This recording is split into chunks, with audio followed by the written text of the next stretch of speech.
Halo teman-teman, berjumpa lagi sama aku Hamzah Putra Wijaya di vlog aku, di channel aku di Hamzah TV.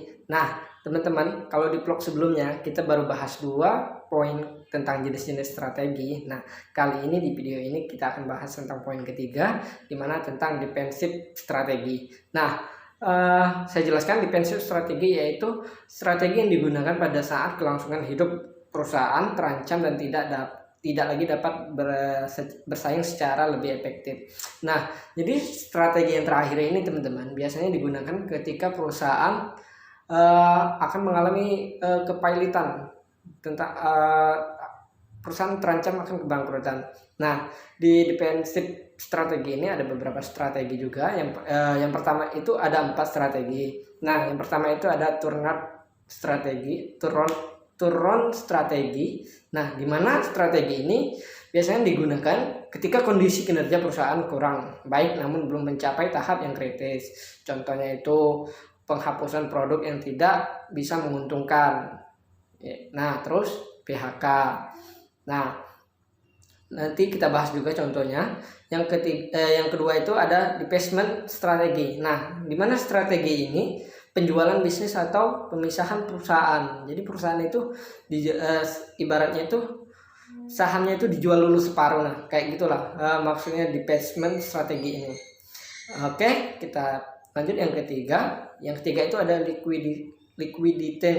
liquidation strategi. Nah, di mana ini strategi ini bisnis ditutup dan dijual asetnya. Contohnya ya, yang baru-baru sekarang ini yang itu di Bandung itu kejadiannya di Ramayana Bandung. Nah, itu perusahaan karena kondisi sekarang terancam dengan virus corona ini, penurunan menurun sehingga perusahaan tidak mampu untuk menggaji perusahaan, sehingga perusahaan itu menutup tokonya dan gerainya.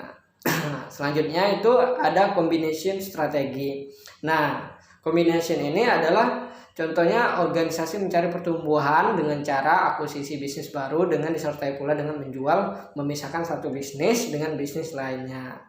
Nah, mungkin itu penjelasannya tentang divestment strategi. Nah, selanjutnya aku akan membahas contohnya. Contoh yang aku buat di sini yaitu tentang di sini ada PT Molax. Nah, Molax Internasional. Mungkin ada teman-teman yang sudah tahu sih PT Molax Internasional.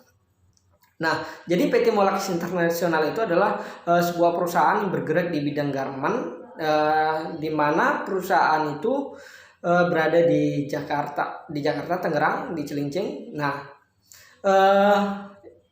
perusahaan pada tahun 2009 mengalami penurunan laba penjualan, di mana mengakibatkan perusahaan mem-PHK karyawan sebanyak 1.282 orang dari 2.564 karyawan. Nah, karyawan yang dikarenakan tidak mampu perusahaan menggaji karyawannya. Nah, dari kasus tersebut perusahaan melakukan strategi. Nah, strategi yang dilakukan perusahaannya itu yang saya jelaskan poin yang pertama yang pertama tadi tentang turnout strategi itu. Jadi perusahaan melakukan pengurangan tenaga kerja. Nah, strategi ini untuk menyelamatkan perusahaan dari terancamnya kepailitan perusahaan atau kebangkrutan perusahaan. Nah, mungkin itu saja penjelasan saya tentang jenis-jenis strategi. Mungkin bakal di vlog selanjutnya kita akan bahas tentang edukasi, tentang kuliah, tentang mata kuliah di manajemen. Terima kasih, jangan lupa like, comment, dan subscribe. Assalamualaikum warahmatullahi wabarakatuh.